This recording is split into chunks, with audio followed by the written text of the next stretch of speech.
بسم اللہ الرحمن الرحیم۔ السلام علیکم خواتین و حضرات، آپ دیکھ رہے ہیں دی ڈگنیٹی آف اسلام۔ آج میں آپ کو جو واقعہ بتانے جا رہی ہوں وہ ہے سیدہ زینب رضی اللہ عنہا کی مصیبت کا واقعہ۔ سیدہ زینب رضی اللہ عنہا جب پیدا ہوئی تو اس وقت نبی صلی اللہ علیہ وآلہ وسلم کی عمر تقریباً 30 سال تھی۔ ان کا نکاح مکہ ہی میں ابو العاص رضی اللہ عنہ بن ربیع سے ہوا تھا۔ ابو العاص رضی اللہ عنہ کی والدہ حالہ بنت خویلہ حضرت خدیجہ رضی اللہ عنہ کی سگی بہن تھی۔ یہ نکاح حضرت خدیجہ رضی اللہ عنہ کے سامنے ہوا تھا۔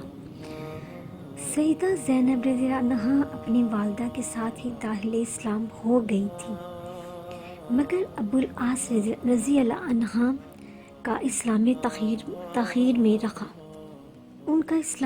میں رکھا۔ جنگ بدر میں ابو العاص رضی اللہ عنہ قریش کی جانب تھے۔ ان کو عبداللہ بن جبیر بن نعمان انصاری نے اسیر کر لیا تھا۔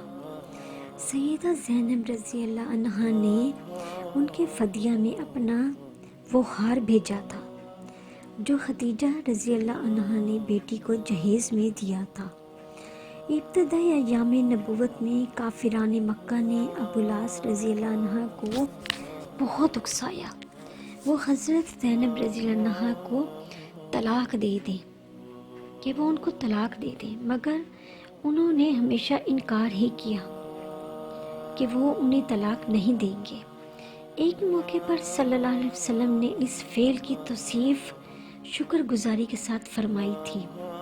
ابو العاص رضی اللہ عنہ نے اسیری بدر سے رہائی پاتے ہی نبی پاک صلی اللہ علیہ وآلہ وسلم سے وعدہ کیا کہ سیدہ زینب رضی اللہ عنہ کو ہجرت کی اجازت دے دی گئی۔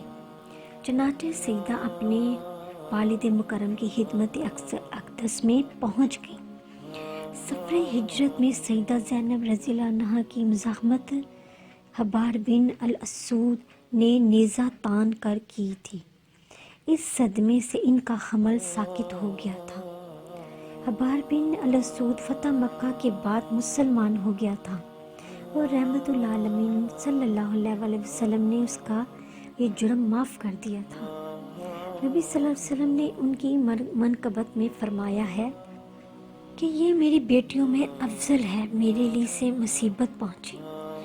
ابو العاص رضی اللہ عنہ کو سیدہ زینب رضی اللہ عنہ سے بہت محبت تھی۔ ابو العاص رضی اللہ عنہ 6 ہجری میں تجارت کے لیے شام گئے تھے۔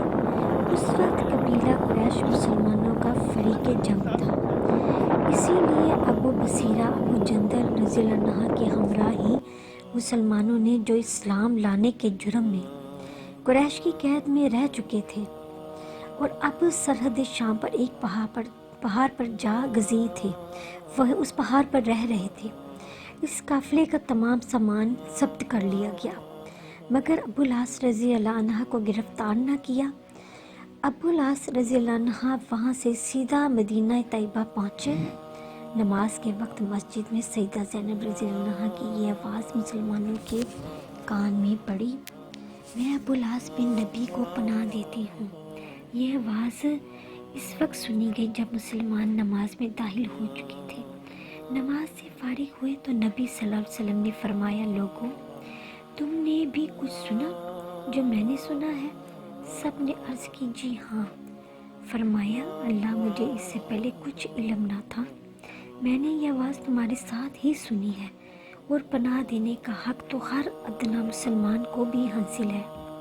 پھر نبی صلی اللہ علیہ وسلم گھر میں بیٹی کے پاس گئے، ان کے گھر گئے اور اسے فرمایا، بیٹی، ابو العاص کو عزت سے ٹھہراؤ، خود اس سے الگ تھلگ رہو، تو اسے حلال نہیں۔ سیدہ زینب رضی اللہ عنہ نے عرض کی، وہ تو مالک قافلہ واپس لینے کو آیا ہے۔ تب نبی کریم صلی اللہ علیہ وسلم نے لوگوں میں یہ تقریر فرمائی۔ سیدہ زینب نبی پاک صلی اللہ علیہ وسلم کے گھر میں تشریف فرما تھیں اور وہی رہ رہی تھیں۔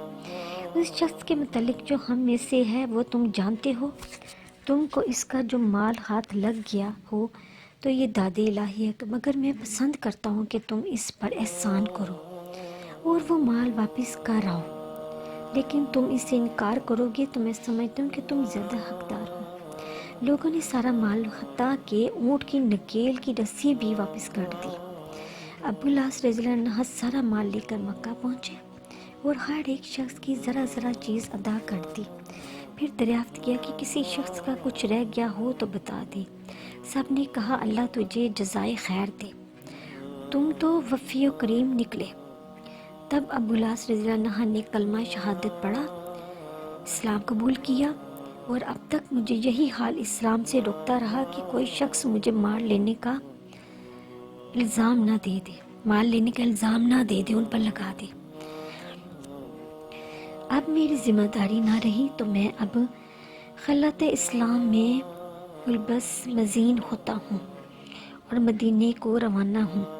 وہ مدینے پہنچی تو نبی صلی اللہ علیہ وسلم نے 6 سال کی مفارقت کے بعد نکاح اول ہی اس پر سیدہ زینب رضی اللہ عنہ کو حضرت ابو العاص رضی اللہ عنہ کے گھر رخصت کر دی۔ یہ تھا ہمارا آج کا واقعہ، جو حضرت زینب صلی اللہ عنہ کی مصیبت کا واقعہ تھا۔